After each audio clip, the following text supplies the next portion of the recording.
안녕하세요. 네, 유용지입니다. 현재 소개시켜 주신 대로 현재 스탠포드 대학교 마리우스 원익 교수님 연구실에서 박사호 연구원으로 연구하고 있는 유용진입니다. 저는 오늘, 먼저, 이렇게 귀한 저희 연구에 대해서 발표할 수 있는 귀한 기회를 주심에 감사드립니다. 저는 오늘 먼저 저희 발표는 그동안 주로 박사 연구과정 동안 진행하였던 마이크로글리아 리플레이스먼트라는 세포 치료 어프로치에 대해서 주로 말씀드리고자 하는데요. 그리고 아주 짧게 한 두 개 슬라이드 두 개 정도로 요약을 해서 제가 그동안 또 이와 함께 진행하고 있던 연구에 대해서 간략하게 말씀드리고 오늘 발표를 마무리하도록 하겠습니다. 네. 다들 잘 아시는 바와 같이 알츠하이머 브레인은 나타나는 가장 두 가지 특징이 있는데요. 첫째로 살펴볼 수 있는 특징은 마이크로스코픽한 변화입니다. 특히 신경세포 안에는 하이퍼포스포릴레이트 타워 단백질로 구성된 뉴로피브릴 탱글을 관찰할 수 있는 것이 특징이고, 신경세포 바깥에는 아밀로이드 플락과 같은 프로테인 애그리게이션을 관찰할 수 있는 것이 특징입니다. 그리고 병이 좀 더 진행이 되면 전체적으로 브레인 사이즈가 축소가 되는 브레인 에트로피아 같은 스트럭처럴 체인지가 일어나는 것이 또 다른 하나의 큰 특징인데요. 그동안에 정말 많은 연구를 통해서 이제 저희는 정상적인 인지 기능을 가지고 있을 때에도 특히 이러한 아밀로이 베타 플락이나 타우로 구성된 뉴로피브릴 탱글 같은 마이크로스코픽한 변화가 이미 노멀 커그니션 단계에서도 많이 진행이 되었다는 것도 알게 되었고, 이제 마일드 커그니티브 임페어먼트 단계에서는 이러한 브레인 스트럭처 체인지 역시 굉장히 많이 진행이 되었다는 것도 알게 되었습니다. 그래서 현재까지 이러한 마이크로스코픽한 변화, 특히 아밀로이드 플락을 제거하기 위한 많은 노력이 있었음에도 이 위에 표에 세 가지 정도의 약이 치료 효과가 없어 사실 아쉬웠던 것이 사실입니다. 하지만 최근 이 루카네맙이나 도나네맙과 같은 모노클로널 안티바디가 환자의 인지 능력 감소를 좀 유의미하게 늦추는 것으로 발표되면서 드디어 질병에 대한 치료제 개발에 큰 진전이 있었고 사실 필드에서도 굉장히 익사이팅했던 것이 사실인데요. 하지만 적게는 10%, 이제 좀 많게는 이제 아두카네마비긴 하지만 한 30%의 환자들에게서 미세출혈이나 이데마와 같은 아주 심각한 부작용이 보고가 되면서 적극적인 임상 치료 사용에 대해 부정적인 것이 사실입니다. 그래서 그동안 제가 속한 연구실에서도 저도 그렇고 어떤 이 아밀로이드 플락을 타겟하는 치료제 개발에 또 다른 대안이 될 수 있는 다른 어프로치인 세포 치료에 대한 연구를 활발히 진행을 하였는데요. 특히 이 브레인에 존재하고 있는 신경세포와 함께 다양하게 존재하는 글리아 세포들, 서포트 세포 중에 그 중에서도 브레인 이뮨 세포인 이 마이크로글리아와 관련된 연구를 활발히 진행을 하였습니다. 그 이유는 이제 굉장히 많은 이유가 있겠지만 그 중에서도 가장 중요했던 이유는 레이론셀 알츠하이머 환자들을 대상으로 진행이 되었던 지놈 와이드 어소시에이션 스터디 결과에서 디즈 리스크를 올려줄 수 있는 다양한 로사이가 발견이 되었고 또 이와 관련된 유전자가 아주 재미있게도 신경세포가 아닌 이 브레인 이뮨 세포인 마이크로글리아 세포에 특이적으로 발현이 되거나 혹은 그 유전자들이 이 마이크로글리아에 굉장히 중요한 역할을 담당하는 유전자들임이 밝혀졌습니다. 그래서 이러한 유전학적 연구 결과를 바탕으로 사실 마이크로글리아가 어떻게 이러한 퇴행성 신경질환의 역할을 할 것인가에 대한 연구가 활발히 진행이 되었고, 지금도 굉장히 활발히 연구가 진행이 되고 있는 핫토픽한 리서치 필드인데요. 그래서 같은 맥락으로 저희 그룹도 현재 어떻게 이 마이크로글리아가 알츠하이머와 같은 퇴행성 신경질환을 일으키는가에 대한 근본적인 질문을 던지고 다양한 모델을 이용해서 활발히 연구를 진행을 하고 있습니다. 그래서 그런 연구에 앞서 무엇보다 저희가 던졌던 질문은 어떻게 하면 이러한 마이크로글리아 특이적인 유전자의 돌연변이로 일어나는 마이크로글리아의 기능이 떨어진 마이크로글리아 세포를 건강하지 않은 마이크로글리아 세포를 조금 더 다른 아이디어로 어떻게 스템셀을 이용을 해서 기능이 좀 회복이 된 마이크로글리아 라이칸 마이크로글리아 유사 세포로 대체시켜 줄 수 있는 방법은 없을까? 만약 그것이 정말 가능하다면 뭔가 셀 세라피 어프로치로 이러한 알츠하이머 같은 퇴행성 신경질환을 치료해 볼 수 있지 않을까라는 것이 전체적인 저희 연구의 질문이었습니다. 그래서 먼저 간단하게 다들 잘 아시겠지만 마이크로글리아 세포에 대해 간단하게 말씀드리고자 하는데요. 그 이후에 저희 연구 결과에 대해서 말씀드리겠습니다. 그래서 마이크로글리아 세포는 이 CNS에 존재하는 티슈 마크로페이지 세포로 이뮨 세포입니다. 그리고 이 아이바원이나 이 쌀원, P2R12 혹은 TMEM119과 같은 특이적인 마이크로글리아 마커들이 잘 디파인이 되어져 있고요. 하지만 그리고 아주 또 흥미롭게도 이 마이크로글리아 세포는 브레인에 존재하긴 하지만 이 레디알 글리아 세포에서 분화되어지는 에스트로사이트, 올리고덴드로사이트나 뭐 뉴론과 같은 다른 세포들과는 또 다른 완전히 다른 셀 리니지를 가지고 있습니다. 이제 현재까지의 정설은 이 욕색에 존재하고 있는 에리스로이드 마일로이드 프로제니터라는 EMP 세포가 발생 7.5, 발생 9.5 사이에 브레인으로 이동하는 것으로 알려져 있는데요. 이것은 이제 하트 디벨롭먼트가 시작된과 동시에 거의 시작이 되고 그 이후에 블러드 브레인 베리어가 닫힌 이후까지 진행이 된 이후에 이 블러드 브레인 베리어가 닫힌 이후에는 이 마이크로글리아 세포는 헤마토포이틱과는 좀 인디펜던트하게 브레인에서 셀프 프롤리퍼레이션 된다고 알려져 있습니다. 알려져 있는 것이 현재까지의 정설이고요.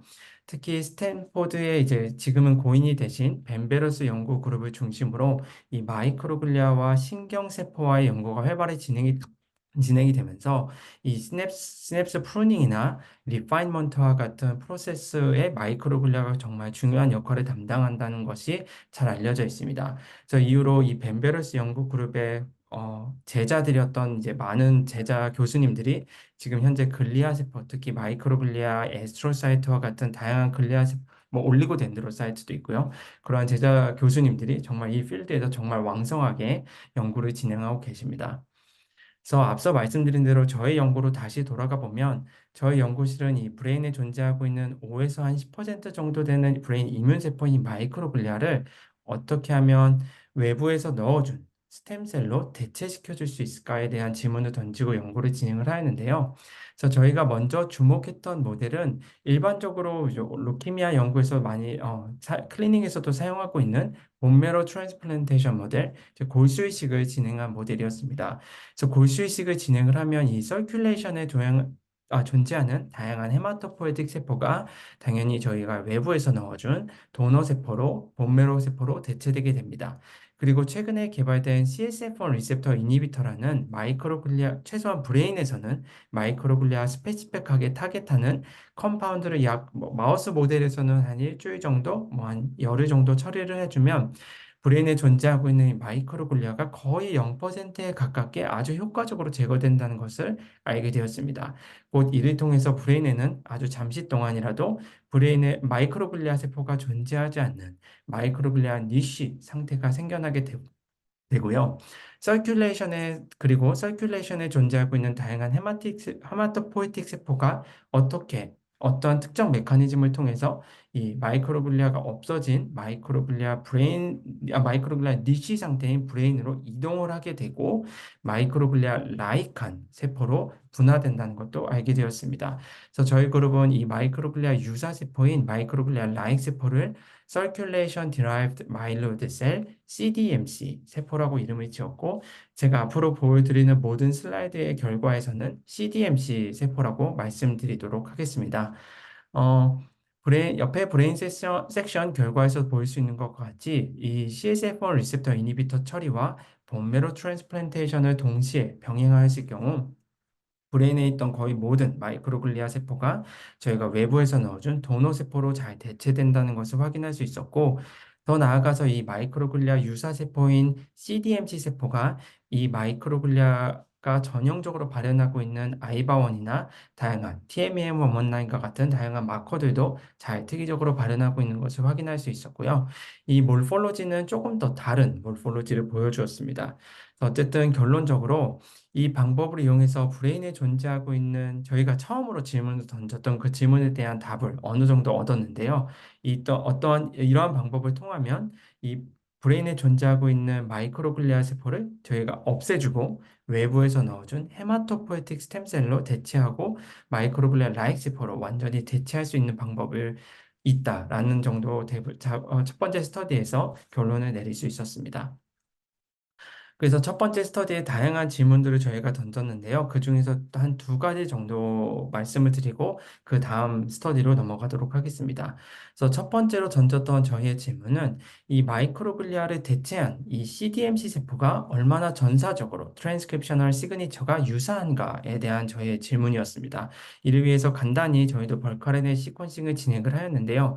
일단 마이크로글리아 세포와 CDMC 세포를 직접적으로 1대1로 비교를 할 경우 굉장히 트랜스크립셔널이 굉장히 다른 것이 특징이었습니다. 그 이유는 제가 앞에서 인트로덕션에서 말씀드린 대로 이 마이크로글리아 세포는 욕색에 존재하는 그 EMP에서 욕색에 존재하는 그 EMP 세포에서 디라이브 된 것이고 CDMC 세포는 저희가 블러드, 서큘레이션에 존재하고 있는 세포가 브레인에 이동을 해서 된 것이기 때문에 그 셀 리니지가 다르기 때문에 전혀 다른 트랜스크립셔널 시그니처를 보여주었습니다. 그래서 예를 들어 마이크로글리아 시그니처의 유전자의 발현 정도를 보면 뭐 어떤 특정 유전자들은 비슷하게 이 마이크로글리아나 CDMC 세포가 비슷하게 발현을 하고 있거나 또 어떤 유전자들은 마이크로글리아의 특이적 유전자들은 CDMC 세포에서는 전혀 발현하지 못하는 것을 보여주었고 또 어떤 유전자들은 한 10%, 50% 정도 발현하는 것을 보여줄 수 있었습니다. 확인할 수 있었습니다. 또 그와 또 다양한 여태까지 진행이 되었던 스터디에서 RNA 시퀀싱을 이용해서 비교 분석을 하였을 경우 이 CDMC 세포는 이 마이크로글리아와는 조금 정확하게 오버랩되진 않지만 욕색에서 디라이브 되어진 마이크로글리아 라이크 세포와 굉장히 유사한 트랜스크립셔널 시그니처를 보여주었고 혹은 이 피탈 리버에 존재하고 있는 모노사이트나 다양한 블러드에 존재하고 있는 혈액세포와는 조금 더 다른 트랜스크립셔널 시그니처를 보여주는 것이 또 다른 하나의 특징이었습니다. 또 두 번째 저희의 질문은 저희가 사실 예상을 하셨겠지만 본메로우 세포에는 다양한 정말 헤마토포이틱 세포가 존재합니다. 헤마토포이틱 스템셀도 있고 CMP, GMP 조금 더 디퍼런시에이션이 진행이 된 다양한 세포들이 진행이 된 믹스처 샘플인데요. 여기에서 어떤 세포가 CDMC 세포로 더 브레인으로 이동을 해서 CDMC 세포로 마이크로글리아 라이칸 세포로 대체되는가에 대한 질문을 두 번째 질문으로 던졌습니다. 이 질문에 답을 하고자 저희는 본메로우에서 다양한 헤마토포에틱 스템셀, 뭐 CMP, GMP와 같은 세포들을 분리하여서 브레인에 CDM 동일한 실험들을 진행을 하였고 뭐 조금 예상이 된 결과이긴 했지만 다른 조금 더 분화가 운명이 결정이 된 다른 헤마토포에틱 세포들과는 다르게 역시나 헤마토포에틱 스템셀인 HSCC 세포가 CDMC 세포로 마이크로글리아 라이칸 세포로 유도되는 데 있어서 인덕션 되는 것에 있어서 굉장히 큰 능력을 캐파시티를 보여주는 것을 확인할 수 있었습니다. 그래서 저는 이러한 첫 번째 스터디를 이제 제 포스닥 친구였던 이제 시니어 포스닥과 같이 디벨롭을 하였고 그것을 진행을 하면 첫 번째 논문을 진행을 하면서 사실 이것은 이 방법 어프로치를 이용하면 알츠하이머 디지즈를 연구하는 치료하는 것에 있어서 굉장히 좋은 효과적인 방법이 될 수 있겠다 생각을 하여서 이제 저는 후속 연구를 이 방법을 알츠하이머 디지즈 모델에 적용하고자 하였는데요. 그래서 그 연구를 시작하기 전에 제가 던졌던 가장 중요한 두 가지 질문이 있습니다.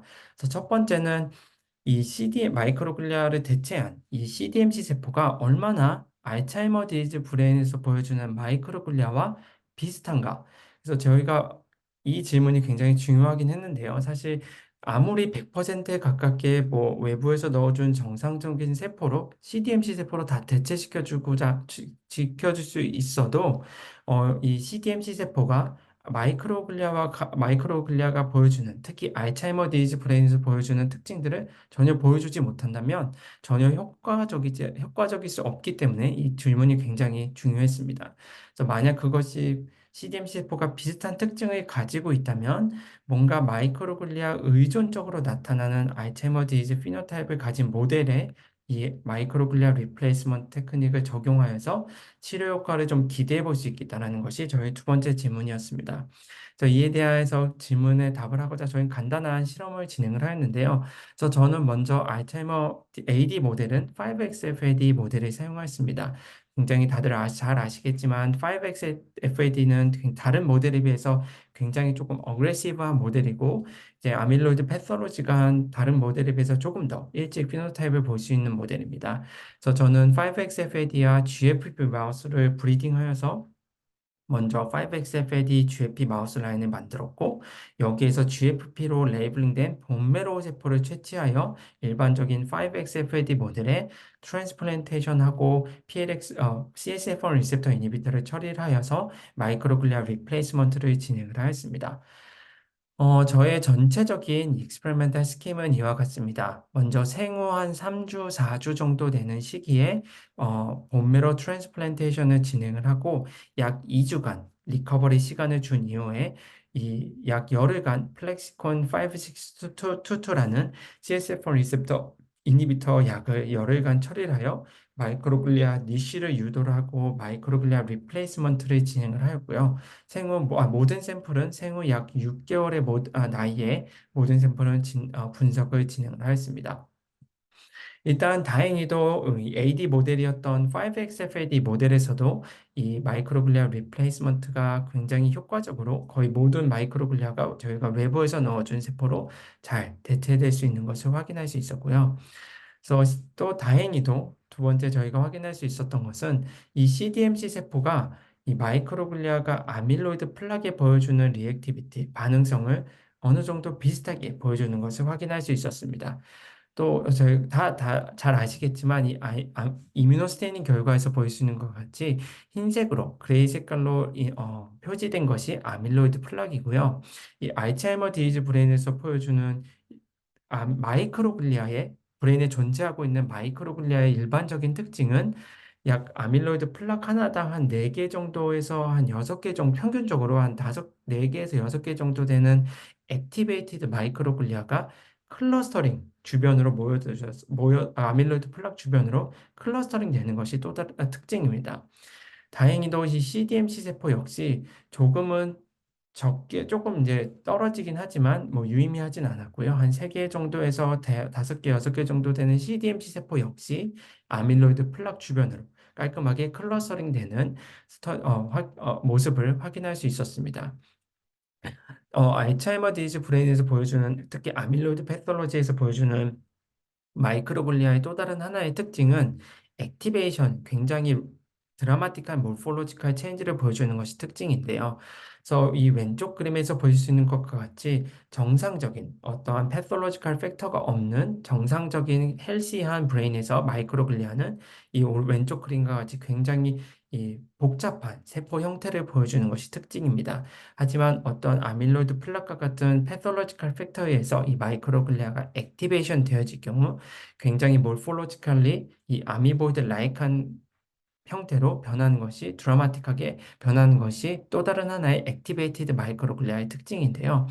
그래서 저희 앞서 보여드렸던 이뮤노스테이닝 결과에서도 이 아밀로이드 플락 주변으로 클러스터링된 마이크로글리아는 이렇게 아미보이드 라이크한 몰폴로지를 보여주는 것이 특징이지만 이 CDMC 세포는 이 왼쪽에 빨간색으로만 레이블링된 엔도지너스 마이크로글리아 와는 다르게 조금 더 이 프로세스 랭스가 조금 더 긴 세포 형태를 보여주었습니다. 그래서 이는 앞서 반복해서 말씀드리긴 했지만 이 마이크로글리아와 CDMC 세포가 셀 오리진 자체가 다르기 때문에 나타나는 차이점이라 생각하고 있습니다.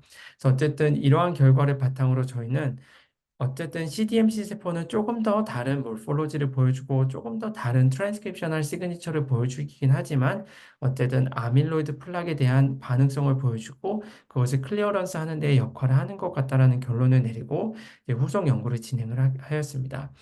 그래서 먼저 저희가 던졌던 넥스트 스텝 중에 중요한 던졌던 질문은 이 마이크로글리아 리플레이스먼트를 적용하기에 좋은 모델이 무엇일까 이제 저희 지도 교수님과 논의를 하였는데요.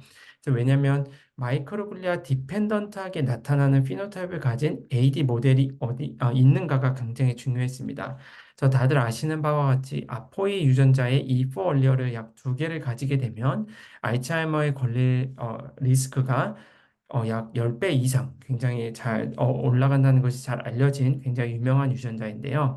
하지만 아포이 유전자는 브레인에서 최소한 보통은 뭐 현재는 이제 스트레스 뉴런이나 이 리액티브 마이크로글리아에서도 발현이 된다고 알려져 있긴 하지만 현재까지는 에스트로사이트에 의해서 주로 발현이 된다고 알려져 있습니다. 그래서 어떠한 아포 유전자의 돌연변이나 아포 유전자의 어, 기능 상실로 인해 나타나는 아포의 디펜던트한 피노타입들이 이 마이크로글리아 디펜던트하지 않을 수 있기 때문에 이 마이크로글리아 리플레이스먼트 테크닉을 적용하기에는 좋은 모델이 아니다라고 결론을 내릴 수 있었고요. 하지만 두 번째 유전자 리스크 팩터인 트램2 유전자는 마이크로글리아 최소한 CNS에서는 마이크로글리아에 굉장히 특이적으로 발현이 되는 유전자였습니다.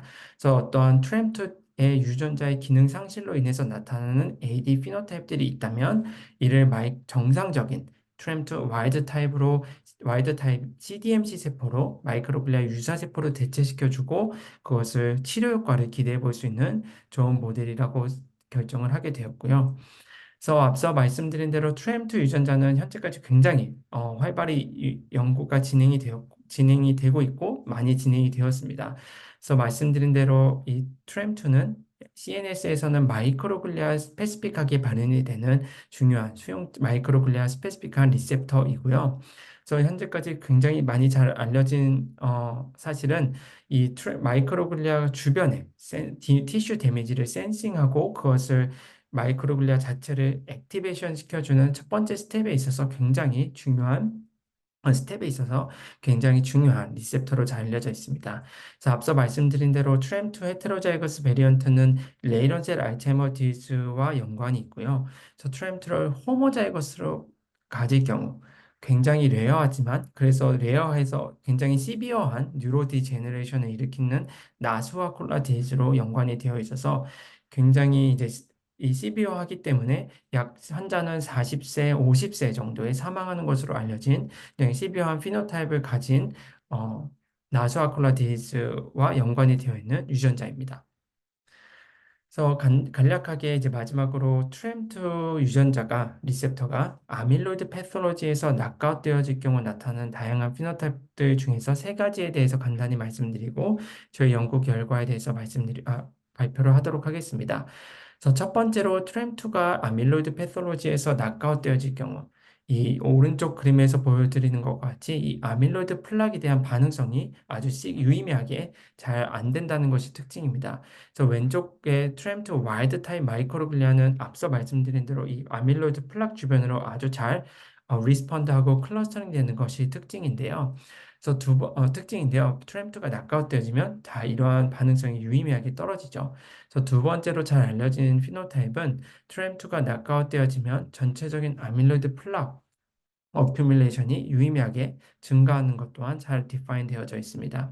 그래서 이러한 셀룰러 피노타입 혹은 뉴로패솔로지컬 피노타입 이외에도 몰레큘러한 레벨도 잘 디파인이 되어져 있는데요. 그래서 마이크로글리아가 어떤 아밀로이드 플락과 같은 패솔로지컬 팩터에 의해서 액티베이션 되어질 경우 스테이지 1 디지즈 어소시에이트 마이크로글리아 유전자라는 이 댐 유전자의 어떠한 지인셋이 액티베이션 된다고 잘 디파인 되어져 있고 그러한 과정 중에 호메오스태틱 마커였던 다양한 호메오스태틱 유전자들의 발현이 유의미하게 감소하는 것이 잘 알려져 있습니다. 하지만 마이크로글리아가 좀 더 액티베이션 되어질 경우 이러한 트램2 디펜던트하게 마이크로글리아 익스프레션이 올라가는 트램2 디펜던트한 스테이지 2 디지즈 어소시에이트 마이크로글리아 유전자의 진셋 역시 잘 디파인이 되어져 있는데요. 당연히 트램2 리셉터가 낙아웃 되어질 경우 이 마이크로글리아가 이러한 스테이지 2 댐 유전자 익스프레션이 유의미하게 감소한다는 것 또한 잘 알려져 있습니다. 저희 스터디는 굉장히 심플합니다. 사실 굉장히 간단합니다. 이렇게 트램2 아밀로이드 패솔로지 백그라운드에서 트램2 디펜던트하게 나타나는 다양한 피노타입들을 트램2를 정상적으로 발현할 수 있는 트램2 와일드 타입 본메로 세포로 트랜스플란테이션 시켜주고 그 이후에 트램2를 정상적으로 발현할 수 있는 트램2 와일드 타입 CDMC 세포로 대체시켜줬을 경우 이렇게 트램2 디펜던트한 피노타입들을 레스큐 시켜줄 수 있는가가 저희의 메인 질문이었고요. 또 다른 하나의 중요한 실험적인 experimental control 그룹으로서 가져갔던 중요한 실험군은 트램프를 정상적으로 발현할 수 없는 본메로우 세포를 동일한 프로시저를 거쳐서 트랜스플란테이션 시켜주고 트램프를 정상적으로 발현할 수 없는 트램프 낙아웃 CDMC 세포로 대체시켜줬을 경우 이러한 피노타입 효과가 치료 효과가 있는가 없는가에 대한 중요한 익스페리멘탈 컨트롤 그룹으로서 같이 분석을 진행을 하였습니다. 그래서 조금 중복이 되긴 하지만 저희가 분석을 진행을 하였던 트램프 낙아웃 5XFAD 마우스에서도 역시 마이크로글리아의 그 아밀로이드 플락에 대한 마이크로글리아의 반응성이 유의미하게 감소하는 것을 확인할 수 있었습니다. 하지만 재미있게도 트램2를 정상적으로 발현하는 CDMC 세포로 트램2 와일드 타입 CDMC 세포로 대체시켜 줬을 경우 이게 거의 뭐 100% 완벽히는 아니지만 어느 정도 마이크로 아밀로이드 플락에 대한 그 리스폰드가 아주 유의미하게 증가하는 것을 확인할 수 있었습니다. 또한 마이크로글리아의 리액티비티를 가늠할 수 있는 아이바원의 인텐시티 역시 트램2 와일드 타입 CDMC에 의해서 뭐 100%는 아니었지만 역시나 유의미하게 다시 리스토어 되는 것을 확인할 수 있었습니다. 그래서 또 다른 하나의 특징이었던 앞서 말씀드린 대로 트램2가 낙아웃되어질 경우 아밀로이드 플락의 어큐뮬레이션 레벨이 증가하였지만 이 역시도 흥미롭게도 트램2 와일드 타입 CDMC를 트랜스플란테이션하고 대체시켜준 그룹에서 다시 유의미하게 감소하는 것을 확인할 수 있었습니다. 또 다른 하나의 특징은 트램2가 낙아웃되어지는 아밀로이드 5XFAD의 브레인의 특징은 이 아밀로이드 플락 몰폴로지 역시 굉장히 드라마틱하게 좀 달라진다는 것인데요. 이 와일드 타입 왼쪽 그림에서 보일 수 있는 트램2 와일드 타입인 5XFAD 브레인에서 보여주는 아밀로이드 플락은 조금 컴팩트한 폼을 보여주지만 트램2 낙아웃되어진 AD 브레인에서는 이렇게 좀 디퓨즈한 폼을 보여주는 것이 특징입니다. 그리고 이러한 디퓨즈한 폼은 아밀로이드 뉴로톡시시티 역시 증가한다는 것이 잘 알려져 있고요. 이러한 아밀로이드 플락 몰폴로지 역시 대부분 뭐 100%는 아니었지만 역시나 트램2 와일드 타입 CDMC 세포를 대체시켜준 그룹에서 다시 컴팩트한 폼으로 레스큐 되는 것을 확인할 수 있었습니다. 그래서 또 다른 그 다음 스텝이 피노타입 중에 하나는 이 디퓨즈 아밀로이드 플락이 디퓨즈하고 뉴로톡시시티가 올라가기 때문에 그 주변에 엑소날 디스트로피 레벨 역시 증가한다고 알려져 있고 이는 램폰과 같은 레이트 엔도솜이나 라이소솜 마커를 이용을 해서 이 어큐뮬레이팅 하고 있는 베스크를 확인할 수 있는데요. 이제 아밀로이드 플락 주변으로 이렇게 램폰 파지티브 에어리어가 트램2 낙아웃 브레인에서는 유의미하게 증가하지만 이 역시도 트램프 와일드 타입 CDMC를 대체시켜준 그룹에서 다시 이 뉴로 엑소널 디스트로픽 레벨이 다시 유의미하게 감소하는 것 또한 확인할 수 있었습니다. 그래서 또 다른 이제 그 다음 스텝이었던 이제 셀룰러 메커니즘 역시 이제 피노타입은 마이크로글리아가 액티베이션이 잘 안 되기 때문에 파고시틱 액티비티 역시 떨어지는데요. 이는 CD68이라는 파고섬 익스프레션을 통해 확인할 수 있습니다. 트램2가 정상적인 마이크로글리아는 아밀로이드 플락 주변으로 잘 클러스터링 되고 CD68을 높게 발현하고 있는 것을 확인할 수 있지만 트램2가 낙아웃되어지면 이는 이제 두 가지 모두 다 유의미하게 감소하는 것을 확인할 수 있습니다. 하지만 트램2 와일드 타입 CDMC 역시 대체시켜준 그룹에서 파고섬 익스프레션 역시 증가하고 이 아밀로이드 플락을 세포 안으로 파고사이토시스 한 그 레벨 역시 유의미하게 다시 증가하는 것을 확인할 수 있었습니다. 그래서 마지막으로 저희가 그 다음으로 진행을 하던 이제 여러 가지 다양한 셀룰러 피노타입 이외에도 이 앞서 말씀드렸던 트램프 디펜던트하게 조절이 되어지는 디시즈 어소시에이트 마이크로글리아 유전자의 발현은 어떻게 되는가 확인하고자 동일한 그룹의 마우스에서 동일한 나이의 마우스 샘플에서 마이크로글리아와 CDMC 세포를 분리하여 RNA 시퀀싱을 진행을 하였는데요. 일단 트램2 와일드 타입 CDMC와 트램2 낙아웃 마이크로글리아를 직접적으로 비교했을 경우 굉장히 많은 유전자들이 발현이 달라지는 것을 확인할 수 있었습니다. 하지만 중요한 메시지는 스테이지 2 댐진이었던 트램프 디펜던트하게 조절이 되어진다고 알려져 있는 이러한 유전자들이 다시 유의미하게 트램프 와일드 타입 CDMC 세포에서 유의미하게 업레귤레이션 되는 것을 확인할 수 있었습니다.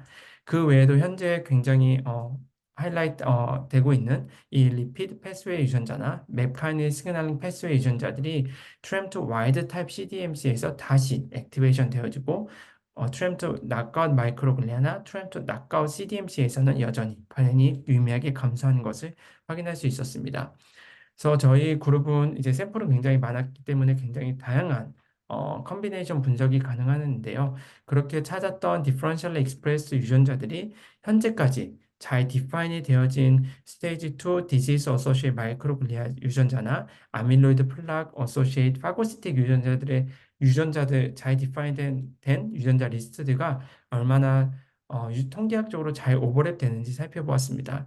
조금 복잡한 그림이긴 하지만 중요한 메시지는 트램2가 낙아웃되어진 마이크로글리아와 트램2가 와일드 타입 마이크로글리아를 비교했을 경우 앞서 보여드린 대로 다양한 이러한 디지즈 어소시에이트 마이크로글리아 유전자가 유의미하게 감소하는 것을 확인할 수 있지만 이것이 트램2 와일드 타입 CDMC에서 다시 유의미하게 증가하는 것을 확인할 수 있었습니다.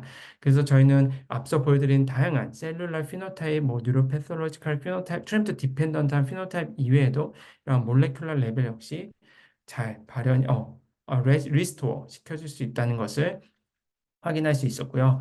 그래서 마지막 질문으로 저희가 간단하게 저희 RNA 시퀀싱에서 간단하게 확인했던 사실은 이 마이크로글리아 안에서 트램2의 중요한 다운스트림 패스웨이의 유전자들이 어떻게 변하는가 살펴보았습니다. 특히 이제 재작년에 이제 마크 콜로나 워싱턴 대학교의 마크 콜로나 그룹에서 잘 디파인 해주셨던 이 마이크로글리아 안에서 스틱 디펜던트하게 트램2의 중요한 다운스트림 패스웨이 프로테인인 스틱 프로테인 디펜던트하게 잘 조절이 되는 유전자가 저희 CDMC 세포에서는 어떻게 되는지 살펴보고자 했는데요. 이제 여기 오른쪽 그림에서 보실 수 있는 유전자 리스트들이 한 마이크로글리아 안에서 식 디펜던트하게 조절이 된다고 알려진 유전자들입니다. 그래서 왼쪽 흰맵에서 보일 수 있는 것 같이 트램드 와일드 타입 마이크로글리아에서는 조금 더 업레귤레이션 되어지는 패턴을 보여주지만 트램2가 낙아웃 되어진 마이크로글리아에서는 조금 다운레귤레이션 되어지는 패턴을 보여주었습니다. 하지만 이 역시도 트램2를 정상적으로 발현하고 있는 CDMC 세포에서 다시 업레귤레이션 되는 패턴을 보여주었습니다. 그래서 저희는 단순히 트램2 말고도 트램2의 중요한 다운스트림 패스웨이의 유전자들 역시 잘 리스토어 시켜줄 수 있는 것까지 확인할 수 있는 데이터였습니다. 그래서 현재까지의 일을 정리를 해보면 현재 저는 헤마토포이틱 세포를 이용해서 마이크로글리아 스템셀을 이용해서 마이크로글리아를 잘 효과적으로 대체시켜 줄 수 있는 어프로치에 대해서 정립을 하였고 그를 트램2 디펜던트한 알츠하이머 디지즈 모델에 적용하여 이 모델에서는 트램2 디펜던트 하긴 하지만 그러한 피노타입들 특히 몰레큘러 피노타입 역시 잘 리스토어 시켜줄 수 있다라는 것을 확인할 수 있는 중요한 프루프 오브 컨셉트 스터디라고 생각을 하고 있습니다. 네, 저희가 시간이 거의 다 되긴 했는데 간단하게 앞서 말씀드린 대로 두 가지에 대해서 현재 진행을 하였던 두 가지 스토리에 대해서 간단하게 말씀드리고 발표를 마무리하도록 하겠습니다. 그래서 이 발표 중에 이제 분명히 질문을 가지셨을 수도 있는데요. 현재까지의 이 본메로 세포를 이용한 마우스 투 마우스 마이크로글리아 리플레이스먼트 테크닉은 다양한 여러 가지 단점을 가지고 있습니다. 그 중에서도 가장 중요한 허들인 이 케모테라피를 이용을 해야 된다는 것이 가장 큰 단점이고요. 그래서 두 번째는 이 브레인에 존재하고 있는 티슈 마크로페이지 말고도 다른 티슈에 존재하고 있는 다른 티슈 마크로페이지 역시 리플레이스먼트 된다는 것이 또 다른 하나의 단점이고 현재까지 이는 이 본메로 세포를 특히 헤마토포이틱 스템셀을 잘 안정적으로 컬처하고 이를 뭐 크리스퍼 같은 지놈 엔지니어링 테크닉을 어플라이 하기에는 조금 어려운 것이 사실입니다. 그래서 저는 이러한 단점들을 극복하고자 어떻게 하면 이러한 단점들을 쉽게 극복할 수 있는 방법들을 고민하였고 현재 이를 극복하고자 저는 휴먼 iPSC, 휴먼 스템셀에서 만들어진 마이크로글리아 세포로 이 마우스 브레인에 있는 마이크로글리아를 리플레이스먼트 할 수 있는 방법에 대해서 고민을 하였고요. 현재 이 스터디는 거의 이제 다 마무리가 되어서 리뷰 중에 있습니다. 그래서 간단하게는 헤마토포ie틱 스템셀이 아닌 휴먼 엠브리오닉 스템셀이나 iPSC 세포에서 분화되어진 마이크로글리아 천구세포인 전구세포인 프로제니터 세포를 만들고 이를 브레인에 인젝션하여 잘 이것을 마우스 브레인에서 잘 인그라프먼트 된다는 것을 확인할 수 있었고 어떠한 특정 조건을 주어지면 특정 조건 하에 마우스 브레인이 거의 모든 저희가 외부에서 인젝 트랜스플란테이션 시켜준 휴먼 마이크로글리아로 대체시켜 줄 수 있는 컨디션을 찾았습니다. 그래서 또 다른 하나의 제가 정말 활발히 연구를 진행하였던 모델은 이제 첫 번째 보여드렸던 스터디는 완전히 마우스 스페시픽한 모델이었고 두 번째 지금 리뷰 중에 있는 스터디는 휴먼 iPSC에서 만들어진 마이크로글리아와 마우스 모델을 좀 컴바인한 제노그라프트 모델이었고 제가 이제 세 번째로 진행을 했던 모델은 완전히 휴먼 시스템이었습니다. 그래서 iPSC 세포에서 뉴런과 마이크로글리아 다른 글리아 세포인 에스트로사이트를 분화시켜 이를 코컬처 시킬 수 있는 2D 레벨과 3D 레벨에서 코컬처 시킬 수 있는 모델을 디벨롭을 하였고 이것이 굉장히 특정 조건 하에서 아주 스테이블하게 잘 컬처할 수 있는 것을 확인할 수 있었고 현재 이를 다양한 뉴로 디제너레이티브 모델에 적용하여 연구를 진행을 하고 있고 앞으로 제가 저의 독립적인 연구를 통해서 이 시스템을 이용해서 연구를 계속 진행을 할 계획을 가지고 있습니다. 그래서 마무리하기 전에 먼저 저희 포닥 멘토였던 닥터 마리우스 원익 교수님께 감사의 인사를 드리고 싶고 그동안 많은 실험들 가운데 같이 열심히 액티브하게 정말 도움을 많이 주었던 스탠포드의 연구실에 박사과정 학생들과 다른 포닥 친구들에게도 감사의 말을 전하고 싶고 특히 첫 번째 트램2 스터디는 뉴욕 스템셀 파운데이션과 한국연구재단의 박사호 국외 연수의 서포트를 받아 연구를 진행을 하였습니다. 그래서 네, 경청해 주셔서 감사하고요. 질문 있으면 질문 받도록 하겠습니다. 감사합니다.